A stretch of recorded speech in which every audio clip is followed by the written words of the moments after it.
每天都很努力，却还是没起色。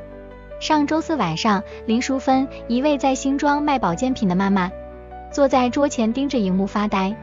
她刚上完公司内训课，笔记写满3页，却连一篇文案都生不出来。她说，我不是懒，是不知道怎么开始。现在她用这套专为传销商设计的 AI 系统，只要输入我要卖什么，给谁， AI 立刻帮她生出图片、影片、文案，甚至连招募话术都有。她说，每天不再焦虑，而是期待打开手机看，今天又多了几个互动，几笔成交。